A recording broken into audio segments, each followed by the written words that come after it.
بسم اللہ کے ساتھ حروف کی نسبت سے سورۃ الاخلاص کے ساتھ فضائل۔ نمبر 1، حضرت ابو الدرداء رضی اللہ عنہ سے مروی ہے کہ حضور پاک صلی اللہ علیہ وسلم نے ارشاد فرمایا، تم میں سے کوئی شخص رات میں تہائی قرآن کیوں نہیں پڑھتا؟ صحابہ کرام رضی اللہ عنہم نے عرض کیا، کوئی شخص تہائی قرآن کیسے پڑھ سکتا ہے؟ ارشاد فرمایا، قل هو اللہ احد تہائی قرآن کے برابر ہے۔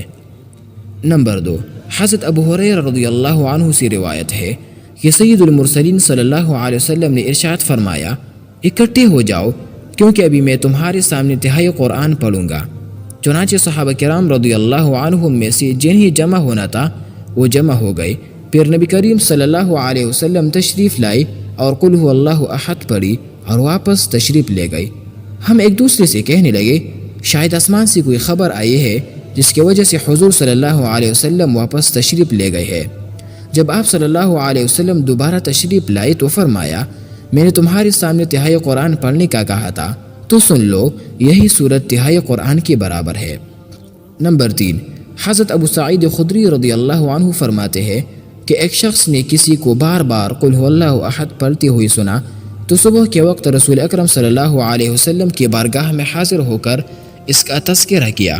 وہ صاحب گویا اسے کم سمجھ رہے تھے تو رسول اللہ صلی اللہ علیہ وسلم نے فرمایا، اس ذات کی قسم جس کی دست قدرت میں میری جان ہے، یہ سورت تہائی قرآن کے برابر ہے۔ نمبر 4، حضرت معاذ بن انس جوہنی رضی اللہ عنہ سے روایت ہے کہ اللہ کے محبوب صلی اللہ علیہ وسلم نے ارشاد فرمایا، جو شخص 10 مرتبہ قل هو اللہ احد پڑھے گا، اللہ پاک اس کے لیے جنت میں ایک محل بنائے گا۔ حضرت عمر بن خطاب رضی اللہ عنہ نے عرض کیا، یا رسول اللہ صلی اللہ علیہ وسلم، پھر تو ہم اسی کثرت سے پڑھا کریں گے۔ آپ صلی اللہ علیہ وسلم نے فرمایا، اللہ پاک بہت زیادہ عطا فرمانے والا اور پاک ہے۔ نمبر 5، ام المؤمنین حضرت بی بی عائشہ صدیقہ رضی اللہ عنہ سے مروی ہے کہ نور کے پیغمبر صلی اللہ علیہ وسلم نے ایک صاحب کو ایک سریہ کا امیر بنا کر بھیجا۔ یہ اپنے اصحاب کو نماز پڑھاتے تو اس میں اور صورت کے ساتھ آخر میں قل هو اللہ احد پڑھتے۔ سریہ سے لوٹنے کے بعد لوگوں نے رسول اللہ صلی اللہ علیہ وسلم سے اس کا تذکرہ کیا تو نبی اکرم صلی اللہ علیہ وسلم نے فرمایا، اس سے پوچھو وہ ایسا کیوں کرتا ہے؟ لوگوں نے اس سے پوچھا تو اس نے بتایا کہ میں اس کو ہر نماز میں اس لیے پڑھتا ہوں کہ یہ رحمان کی صفت ہے اور میں اس کے پڑھنے کو پسند کرتا ہوں۔ یہ سن کر نبی کریم صلی اللہ علیہ وسلم نے فرمایا، اس کو خبر دو کہ اللہ پاک بھی اس سے محبت فرماتا ہے۔